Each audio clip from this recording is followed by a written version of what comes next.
बिस्मिल्लाह वस्सलातु वस्सलामु अला रसूलिल्लाह व बाद। मिसवाक के ताल्लुक़ से 4 अहम मसाइल। पहला मसला, मिसवाक में सबसे अफजल कौन सा मिसवाक है। तो मिसवाक के हवाले से सबसे अफजल मिसवाक ये पीलू का मिसवाक है। पीलू का मिसवाक सबसे अफजल मिसवाक है। क्यों सबसे अफजल है? क्योंकि हज़रत इब्न मसऊद रज़ियल्लाहु ताला अन्हु बयान करते हैं कि कुन्तु अस्तनी ले रसूलिल्लाह सल्लल्लाहु अलैहि वसल्लम सिवाकम मिन अराकिन, मैं अल्लाह के नबी सल्लल्लाहु अलैहि वसल्लम के लिए पीलू का मिसवाक चुन चुन करके लाया करता था। तो गोया कि अगर पीलू का मिसवाक अगर हम इस्तेमाल करते हैं तो सारे मिसवाकों में सबसे बेहतर मिसवाक यही है। इसलिए इस मिसवाक का एहतमाम करना चाहिए और ये अल्लाह के नबी सल्लल्लाहु अलैहि वसल्लम की सुन्नत है, इसलिए उस सुन्नत को ज़िंदा करने की हमें कोशिश करनी चाहिए। रही ये बात कि पीलू का मिसवाक अगर नहीं मिलता है तो कौन सा मिसवाक सबसे बेहतर होगा, तो खजूर की टहनी का मिसवाक सबसे बेहतर होगा पीलू की मिसवाक के बाद। उसके बाद जैतून का मिसवाक है, या अगर जैतून का मिसवाक भी नहीं मिलता है तो किसी भी दरख्त से मिसवाक अगर हम तैयार कर लेते हैं और उसे हम इस्तेमाल करते हैं दांत की सफाई के लिए तो मिसवाक का उसको हुक्म लागू होगा और हमें मिसवाक का अजर व सवाब भी मिलेगा।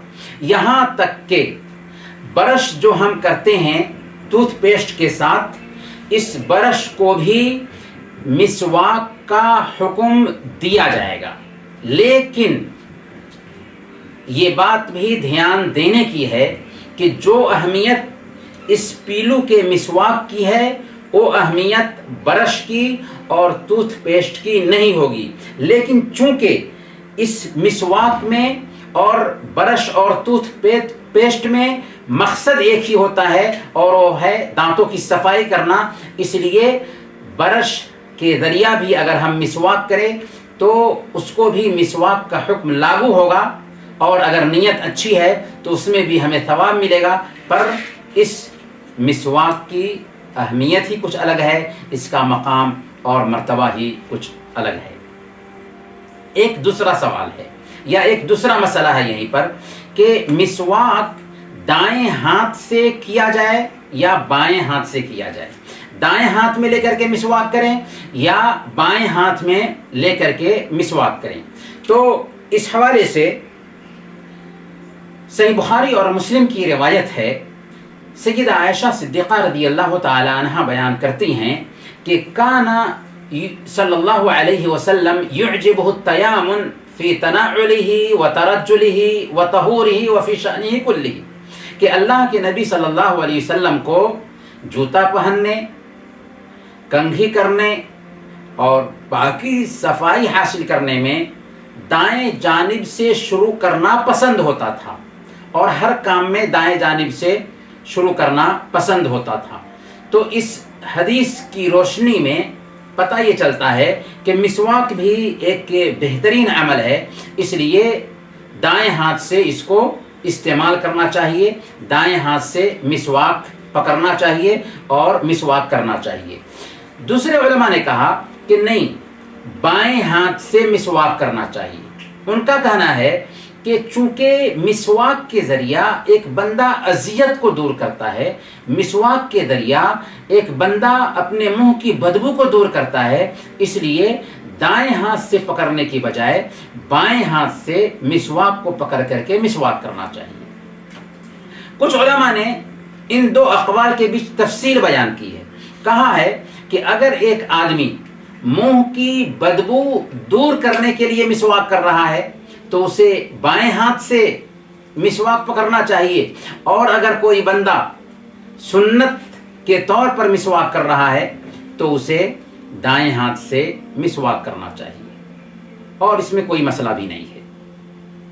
भरकैफ दाएं हाथ से मिसवाक करें या बाएं हाथ से मिसवाक करें, मिसवाक बहरहाल करना चाहिए। एक तीसरा मसला है कि क्या उंगली को मिसवाक के तौर पर इस्तेमाल कर सकते हैं। एक आदमी अगर उंगली को इस्तेमाल कर रहा है मिसवाक के तौर पर, तो क्या उंगली से मिसवाक करना اس کو مسواک کا نام دیا جائے گا؟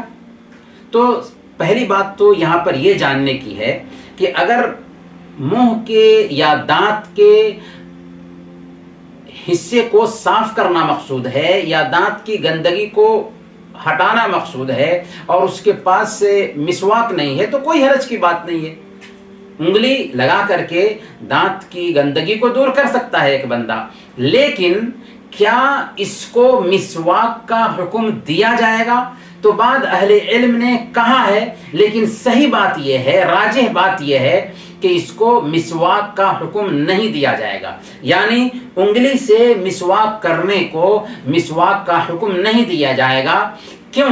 اس لیے کہ شریعت کی منشا کے بھی خلاف ہے کہ ایک آدمی انگلی کو مسواک کے برابر قرار دے اور یہ سمجھے کہ ہم مسواک کر لے رہے ہیں، کیونکہ مسواک کی جو روح ہے وہ پیلو کے مسواک ہی میں ہے یا دوسرے مسواک ہی میں ہے، اس لیے مسواک کو مسواک تک ہی محدود رکھا جائے، یہ نہ کہا جائے کہ انگلی سے بھی ہم مسواک کر سکتے ہیں۔ البتہ جیسا کہ عرض کیا گیا کہ انگلی سے بھی منہ کی گندگی کو دور کرنا چاہتا ہے ایک بندہ، دانت صاف کرنا چاہتا ہے تو دانت صاف کر سکتا ہے، البتہ اسے مسواک کرنے کا ثواب نہیں ملے گا۔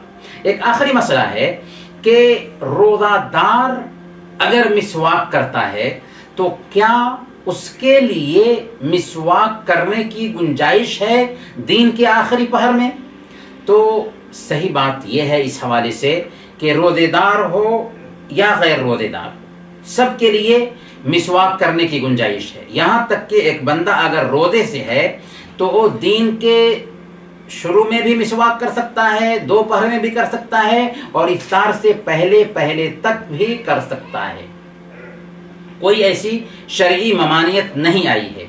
دارقطنی کی ایک روایت آتی ہے، حضرت علی رضی اللہ تعالی عنہ کی یہ روایت ہے کہ اللہ کے نبی صلی اللہ علیہ وسلم نے بیان فرمایا کہ اذا صمتم فاستاقوا بالغداۃ ولا تستاقوا بالعشی، کہ جب تم روزے سے ہو تو صبح میں مسواک کرو اور شام میں مسواک مت کرو۔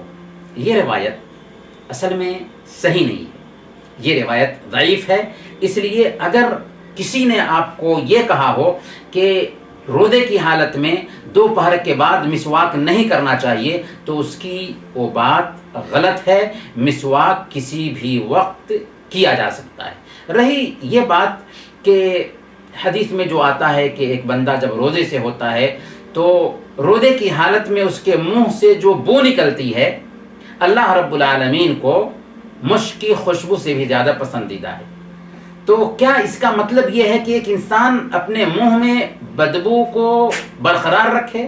نہیں، بات ایسی نہیں ہے، بدبو کو جمع کر کے رکھنا نہیں ہے، بلکہ معدہ خالی ہونے کی وجہ سے جو بدبو فطری طور پر منہ میں پیدا ہوتی ہے اس بدبو کے بارے میں حدیث میں بیان کیا گیا ہے کہ جب فطری طور پر بدبو پیدا ہو جاتی ہے تو وہ اللہ رب العالمین کی نظر میں مشک کی خوشبو سے بھی زیادہ پسندیدہ ہے، اس لیے بدبو کو برقرار رکھنا نہیں ہے۔ اور صحیح بات یہ ہے کہ دن کے تیسرے پہر میں بھی ایک روزے دار کے لیے جائز ہے کہ وہ مسواک کرے۔